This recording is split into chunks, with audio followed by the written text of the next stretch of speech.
Welcome to 15K plus random movie reviews, where we take random movies from Metacritic's 15K plus movies to randomly watch whether we like it or not.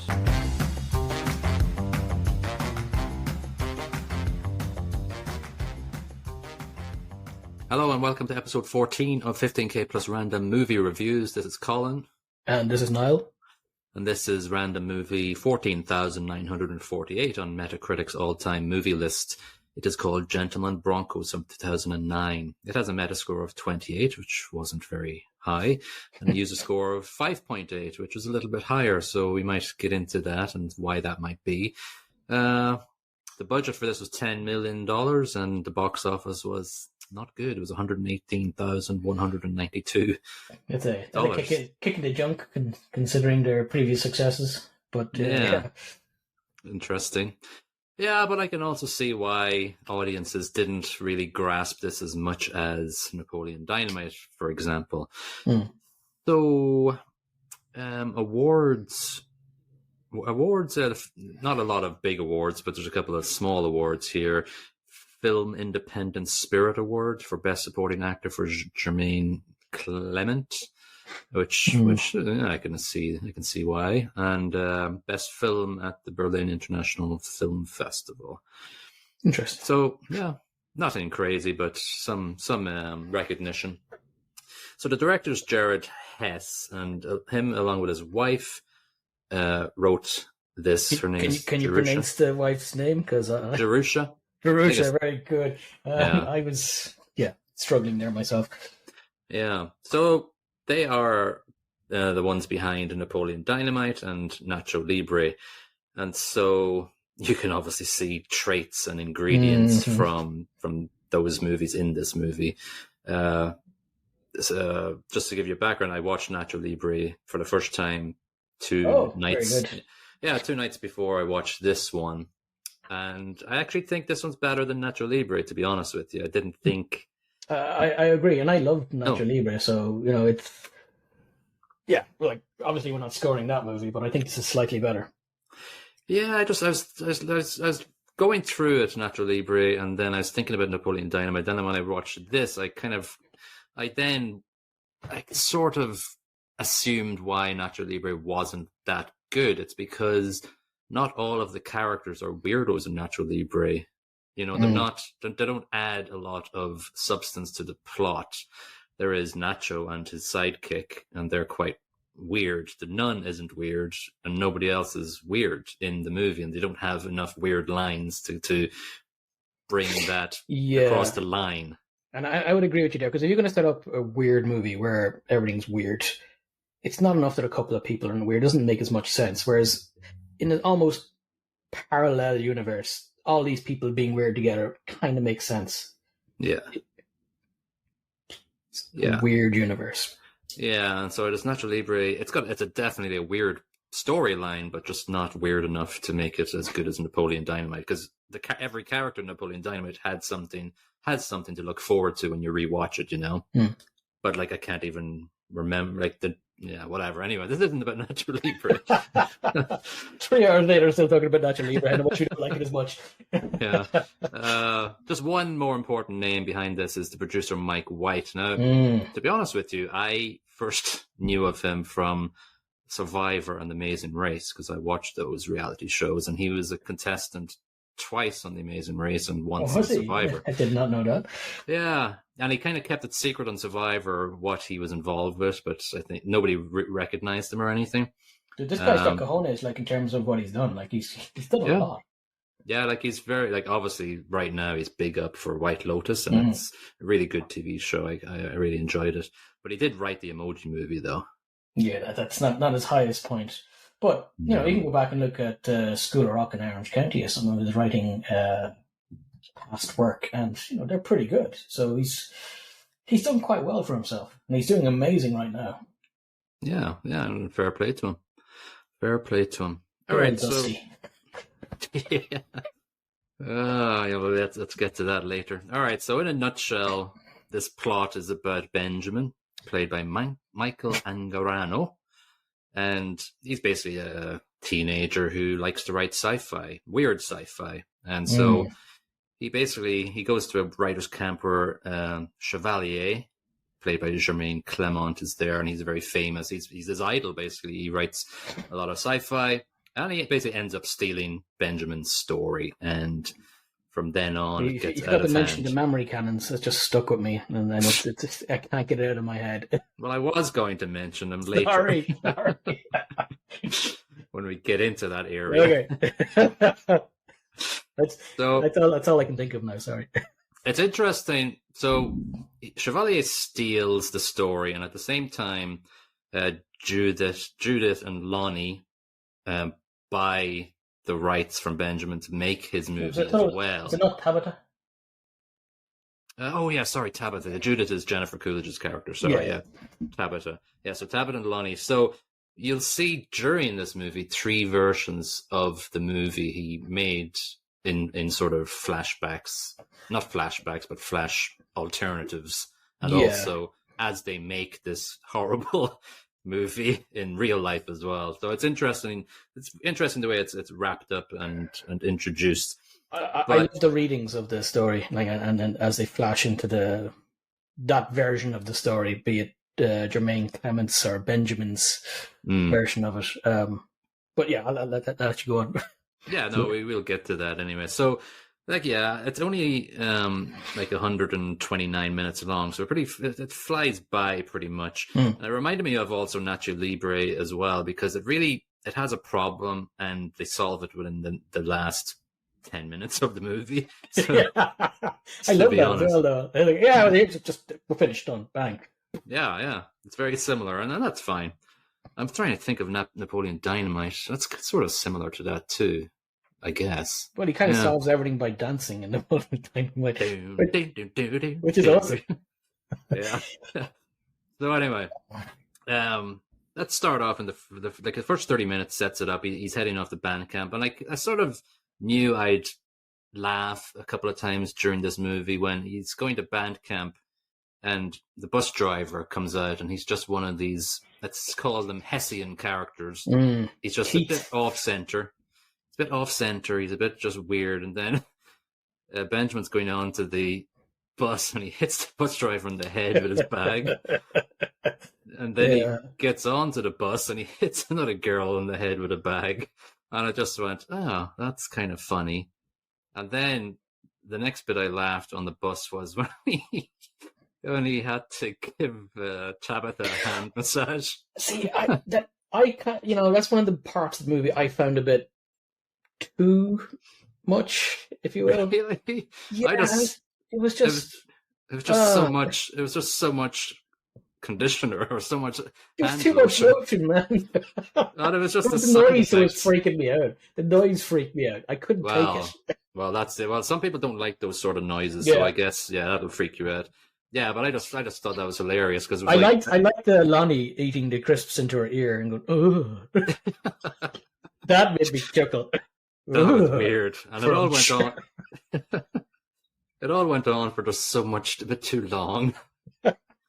Yeah, that was kind of freaky. I was a bit worried at this point because I was thinking, oh, I'm not going to like this movie.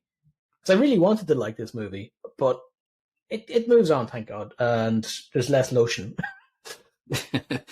Yeah, the hand lotion gloopy sounds goes on for a while, but it's the sort of weird humor I like. So we get into the first Yeast Lord, the name of his book. We get into this sort of retelling of the story as Tabitha is reading it, and it gets this is where we see Sam Rockwell as doing what he does best and. Oh my jams! So it's all about gonads and stuff, and the pilfering of gonads to increase the virility of the army or something. Something like that. Yeah, it's I don't think we're meant to really take it all in the story. I think we're meant to look at it broadly, going, "Yeah, this is bloody weird," and something that. But it's these stories that make this movie for me. And Sam Rockwell is fucking amazing. Yeah. It's just so overplayed. It's perfect. There's 1, 2, 3, 4, 5. There's flashbacks during the entire movie. So yeah, it pops in quite a lot. So that's the sort of first. Sorry, I keep on calling them flashbacks. I don't know what else to call them. They're visual representations of his actual story, I guess. But that's too long. So I'm just going to call them flashbacks. Because it actually happened. Yeah. So that's the night before he basically he shows Tabitha his story and she loves it, whatever. But the next day is Cletus Fest, which I don't know why it's called Cletus. Well, obviously it's about books and books and Cletus. But what's not to get? Yeah. Yeah. So this is when we are introduced to Ronald Chevalier, which I think he sounds like a cross between Dr. Evil and Professor Snape. With a bit of French pompousness thrown in for the crack. Yeah. For no reason. It's great. He really hams it up. Yeah. And this is where he shows his designs and the memory cannons come in. So we'd always get there in the end, the memory cannons. Well, he couldn't skip the memory cannons. And did you see, just for sentimental sake, did you get the Bob Dylan connection? Oh, I didn't. Well, I think "Hard Rain's Gonna Fall" is a song. Yeah. Okay, yeah. Yeah, so it would have been easy if we were still doing that, but whatever. Yeah. So anyway, he basically says, "Hey, listen, submit your books, and you'll get a big, massive deal." And so so Benjamin, 1,000 book publication, 10,000 copies of your book published, and he would do the cover art for it.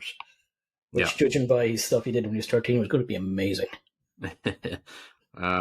So Benjamin obviously puts that in, but I had to write down the kind of made me giggle. His signing off sentence was word for word. I will say it. Made a glistening chrome of the Borg Queen shed her light upon us all. Amen. Amen. Yeah. Fantastic.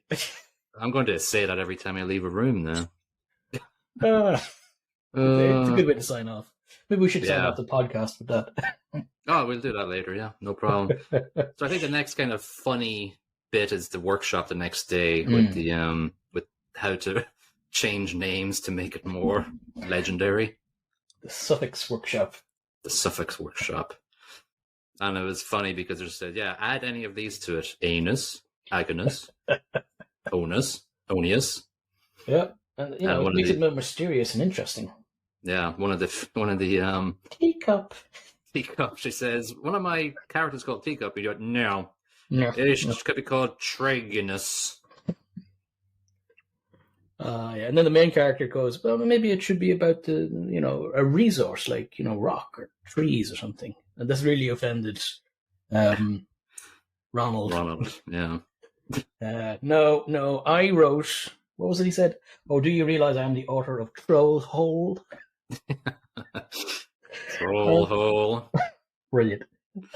It's a good scene. And so he goes in there, and we see a scene next where Chevalier is under pressure from his this kind of sets the entire movie up, so I kind of have to mention this next scene where he's under pressure from his book person, and he says, I have another idea, moon fetus. They find a fetus on the moon. That's it. That's it. That is the idea. Beautiful. I don't know why that wasn't made into a book. I love in the background in that scene is, for no good reason, is a massive crest of arms on the wall behind his bed. Oh. Did just like that really just weird.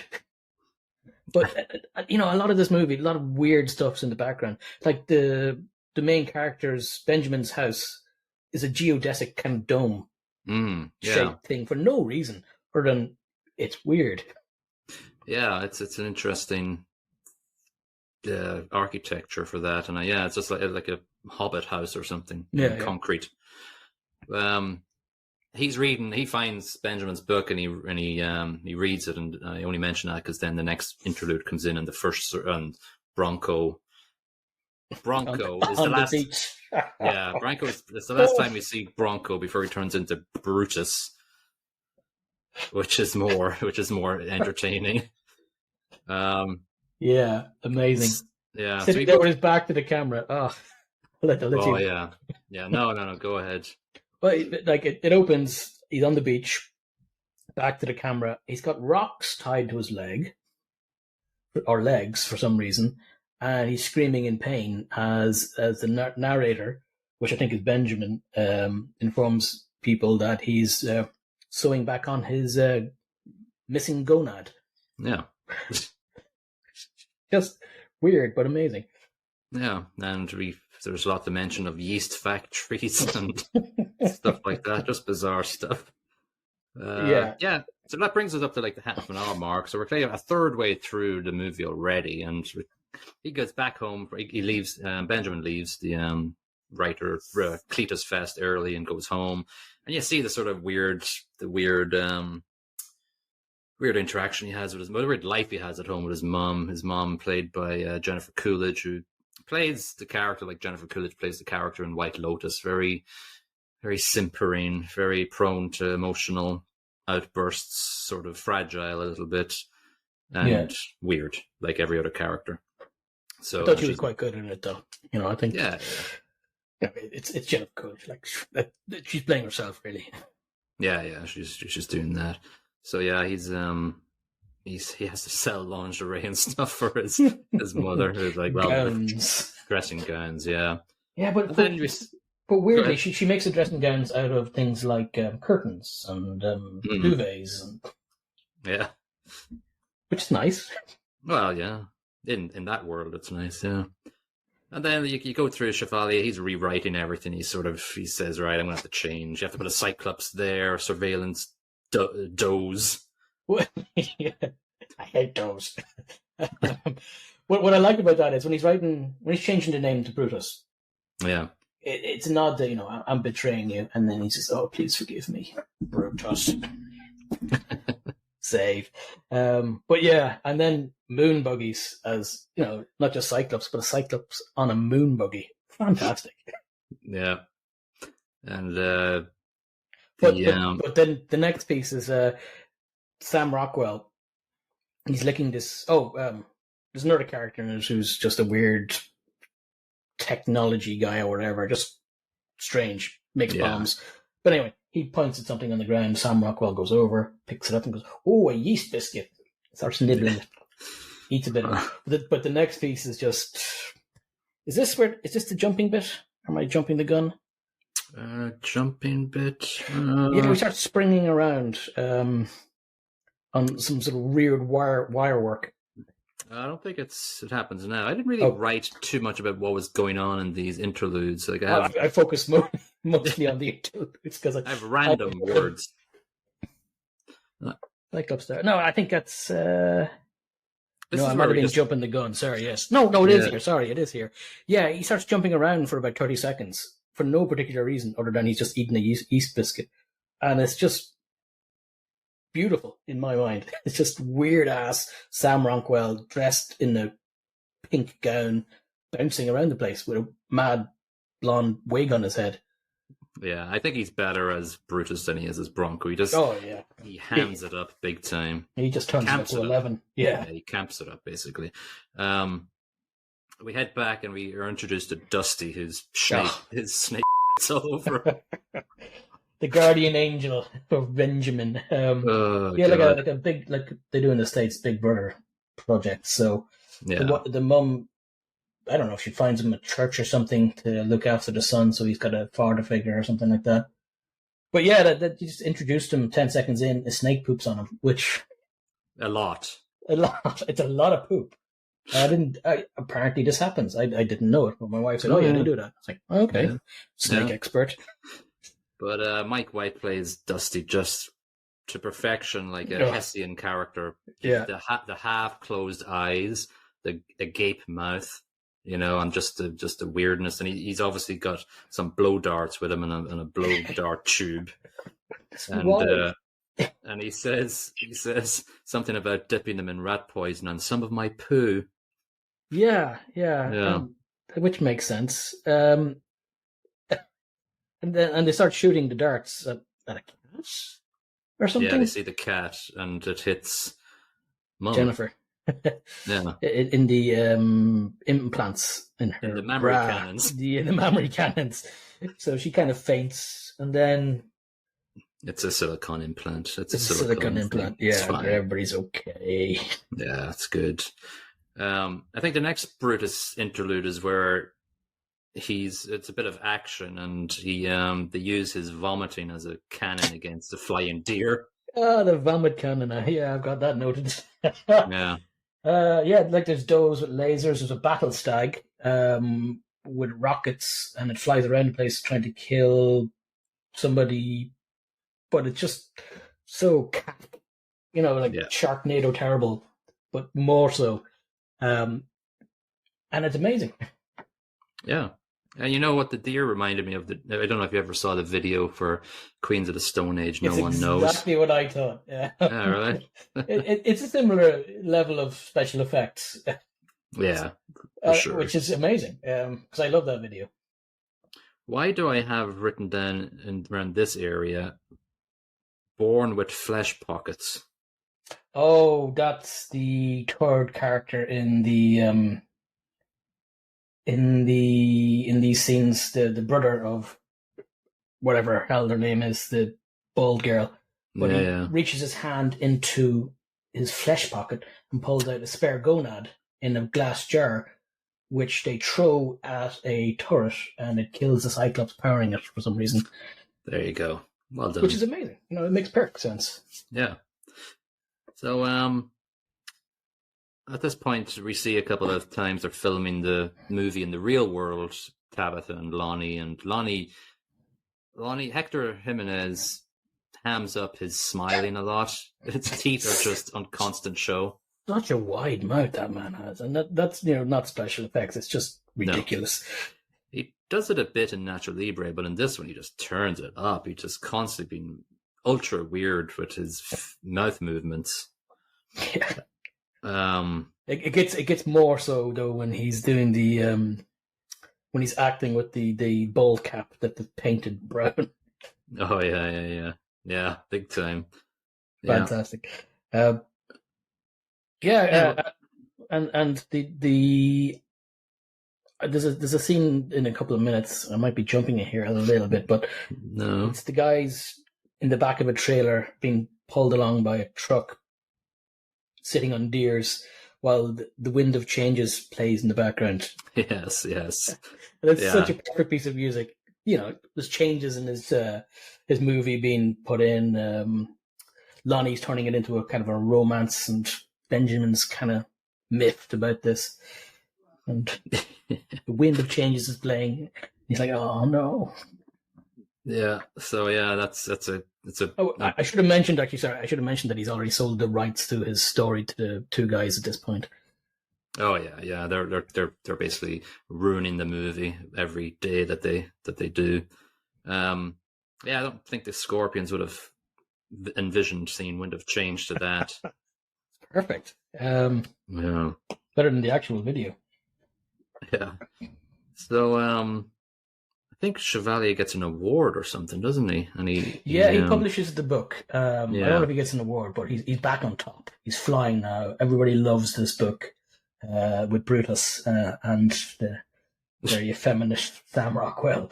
And I think at this point, Benji is not a happy man because he doesn't find out just yet. Yeah, it's when they go to see it in the cinema, the local cinema, have a showing of the movie that Lonnie's put together with Tabitha. Yeah, so they get to the premiere, and he's dressed up as his mum's. Mum has dressed him up as something in his dressing gown or something in one of her fashion gowns. It's lovely. Ultra weird. Yeah. And I love the part where they're playing the movie and Dusty's character was a Northern Irish accent. Yeah, that it was amazing. That was so good. And I couldn't find who did the accent for it. I really wanted to find that, but I could not. It's just terrible.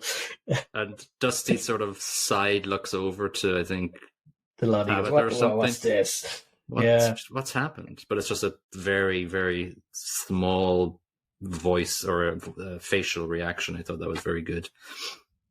I like later on when he's talking about it, just to jump forward and come back again, but he says, he says to Benjamin, I can't believe they did that. Next time somebody tries to modify your play, you should take them out. I sounded like a fucking leprechaun. Yeah. Exactly. And I was wondering, did they go for Irish there? And then obviously they confirmed it when they said that. Yeah. Back in the premiere, Benjamin just hates it. He goes out and throws up, and then which is perfect timing for Talbot to run out and kiss him with chunks of vomit on his face. That was nasty. That was super nasty. Yeah. Yeah, it was so nasty. Yeah, there's a weird bit where Mom goes to the mansion and to sell some gowns and Don Carlos, yeah. Lavario, like he tries it on with the mum. The mum runs out in horror. That's when Benjamin suddenly grows a pair and challenges Don Carlos to fisticuffs. Of course, Don Carlos has no intention of fighting, so he goes in and gets a revolver, so I'm shooting at him. Yeah. And this is where the weapon of earlier comes in. Yeah, so he dips it into some poo on the ground and fires it into Don Carlos. Double tap, right in the chest. Double tap, boom. Just before that mansion scene, he goes into the bookstore and finds out, oh my god, Chevalier stole my crap. My hero is an absolute jerk who ripped me off. Yeah, so we have another Brutus flashback where he's very campy in that one, and they're talking about some friendship stone or something, and oh, the time capsule, and then he's blowing on this friendship stone, and he just chucks it in the river or something, and it goes, oh. Yeah. Yeah, and so then we get to the book signing scene, the sort of culmination of the story, and Benjamin goes in with his nightgown and has a showdown, and he's like going, no, here's a I love the way he just goes around picking random prizes, going, here's a pillow of me, or the main character of the story. Yeah. And he does mention here, he does shout at him. He turned Bronco into and he mentions a word that's not actually used that much. Yeah, it's not used that much in 2023. But it was accurate though. Yeah. But he's in jail then because he gets thrown out. Yeah, he gets thrown out of the thing, and his mum brings him a popcorn car into the it's a birthday as well. Oh, yeah. Here, I made this popcorn car for you, and she can't get it through the bars. She's smashing it in. Oh, maybe I'll give it to you later. But this is where the important point comes in. This is where she saves the day. Saves the day, yeah. Just to note that popcorn balls were a running theme during the movie. Country balls. Country balls, yeah. Bag of two in a sack. Yeah. He obviously wants to. We go like we did with Natural Libre, and the problem of the movie is solved within a few seconds when we find out that Judith, his mum, has registered all his stories already. So that really shoves Chevalier's. And it's free, massive amount of free publicity on his story. So he gets it instantly published. He probably gets loads of money off L. Ronald in the meantime, so he's and he produces a line of clothes for his mum as well with the cash he's earned out of it. Yeah. Everybody's happy. There's a final flashback where there's stag rockets and arse turrets, and I love the stag rockets. Where Rockwell is sitting on the back of a stag, and he's like, yeah, and slaps the stag, and rockets go off. Yeah, slap. Rockets flying off, killing all the bad guys. I would imagine Mr. Rockwell had a lot of fun making this movie. I think so. I think he wouldn't have taken it too seriously at all. No. So it was actually way more enjoyable than I thought, but it's still a pretty dodgy movie to say that it's a good movie. Yeah, well, listen, 14,000 is kind of harsh scoring to me. I don't think it needed to be done in 14,000. I think a lot. Maybe this is a Marmite movie. Not that I loved it per se, but no, I didn't hate it at all. No, but 14,000 seems rough. Well, it's based on the Metascore of the critics. So, the user score is 5.8. So I think this is one of those disconnects that we'll see a few times. And I'm glad we found it and it found us. Yeah, I would never have watched this, considering how low it is down on the charts, but it was an enjoyable watch. It's stupid. It's very stupid. But sometimes that's good.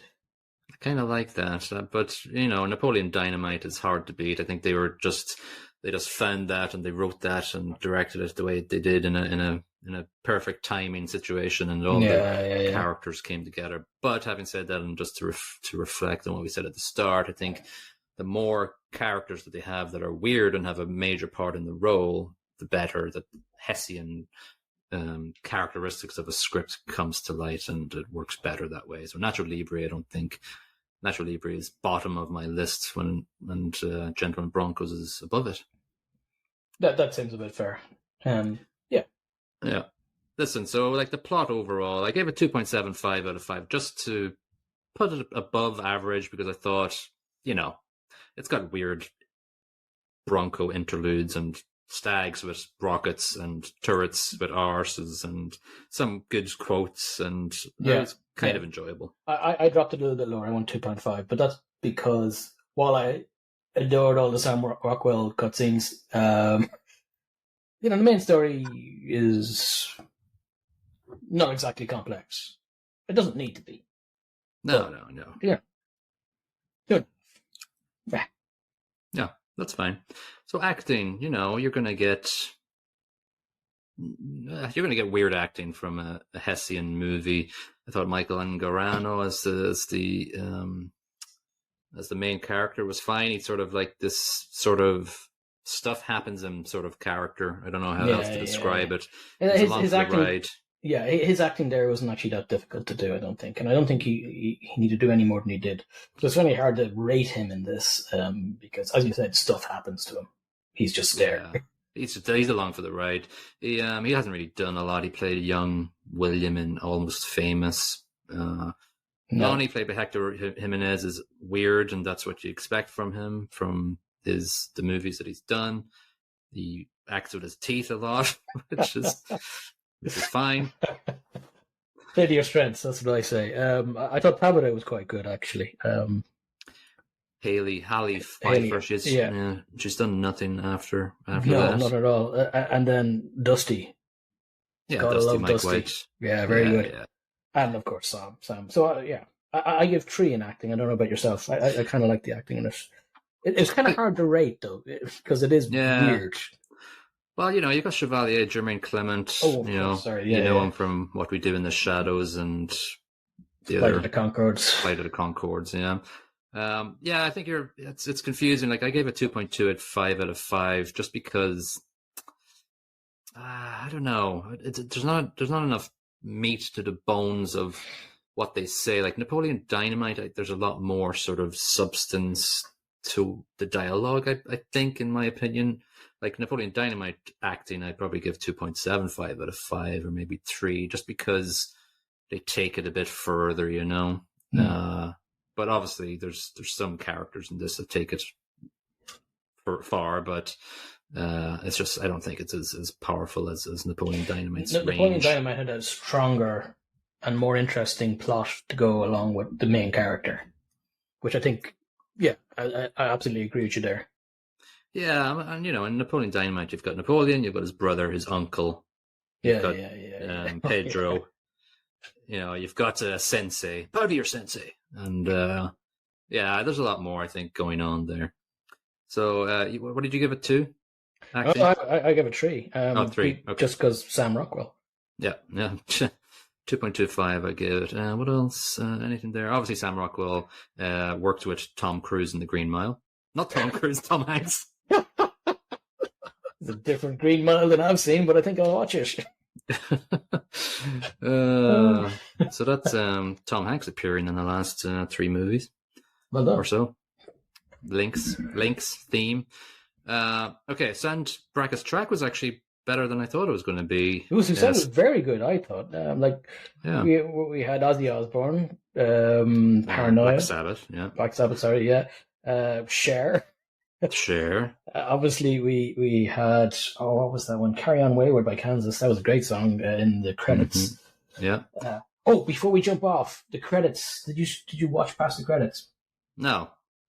There's another scene with Sam Rockwell and the cutscene where so it's kind of weird. It's Sam Rockwell's character Bronco and the girl. Or Brutus, which one? Sam Rockwell's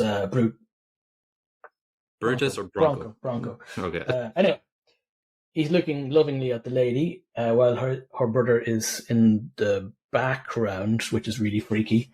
But he goes over, he picks up a bowl of honey, smears it over a bald head, cuts some hair, quite a substantial chunk of hair from his beard and his head, sticks it onto her head,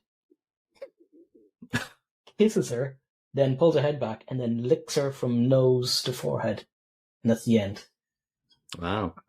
It was perfect. I was very happy I didn't shut up just before that because it was freaking weird. Well, that bumps up the plot points, doesn't it? Yeah. Anyway, back to Soundbar Strike. Yes. Thanks for that. I like the year 2525. That's a good starter and end Great song. starting. Good. Yeah. And did you hear in the background Ringo Starr's "Act Naturally"? No, I missed that. Yeah, it's very noticeable. Anyway, listen, the music, the sound brackets track was sort of incidental, but they were good, so I'm just giving it an average 2.5. A bit more generous, 3. Yeah, no problem. So production-wise, I don't really have a lot written down in my notes about this because it's sort of, I like it, but it's nothing. I don't really know what to say about it. Obviously the flashbacks are tacky. Yeah, perfectly tacky. Yeah. And there's production in there in that to make something look so crap is a skill in of itself.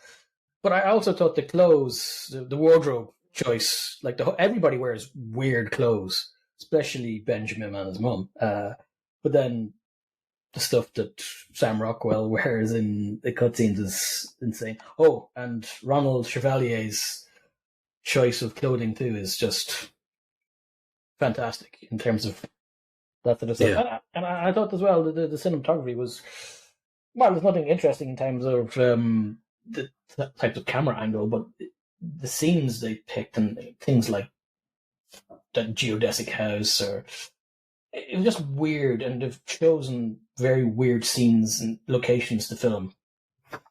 Yeah, as they do. It was filmed in Tooele, Utah. I was trying to find some information about Tooele, Utah, but they tested some military rockets and bombs near it, but that's about it. It explains why everybody's weird there. Yeah. I gave it 2.25 out of 5. I didn't really I enjoyed it, but it was nothing really too crazy. 2.5. Yeah. So the highest review on Metacritic is from the Philadelphia Inquirer by Stephen Ray, not the actor, I'm guessing, from Kisses. Another link.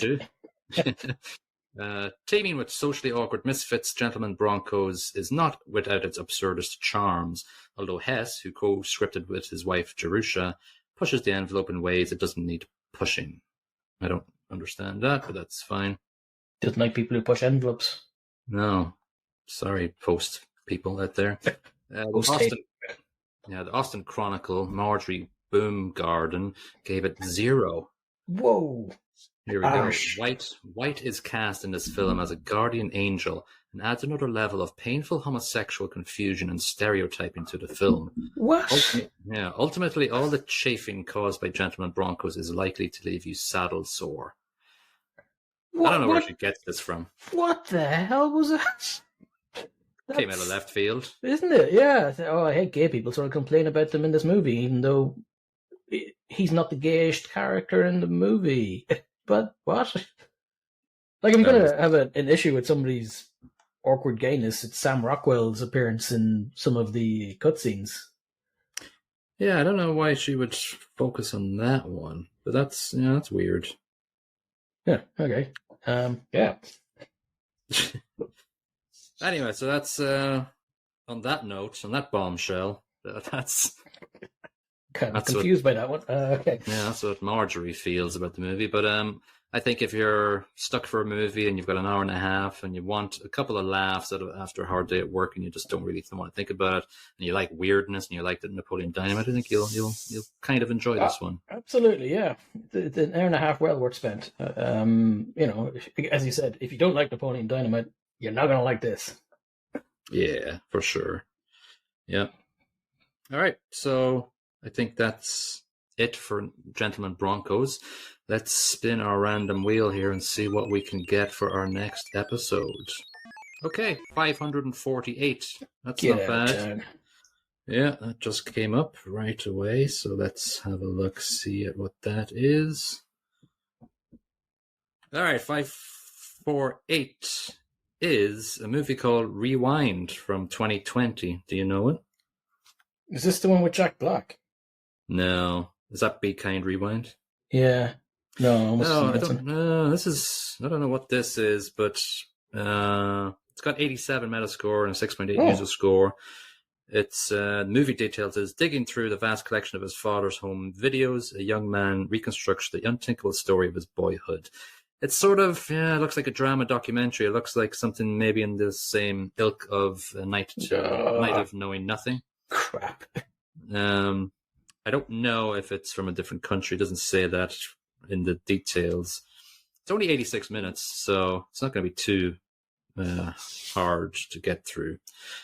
But that'll be interesting to figure out that one. I don't know why we keep on getting documentary dramas, but that's the luck of the draw, I guess. Some of it can be good. We got a nice starting one with Summer Soul, but the other one not so much. Yeah, well, we'll give this one a go and see what happens. You'll never know. We did Could be lucky. Yeah, well, it is high up there, 548. All right, that is episode 4 of 15K Plus Random Movie Reviews. Please like and comment and review our podcast wherever you are listening to this. It would help us out a lot. And we'll see you next time. Bye-bye. Cheerio.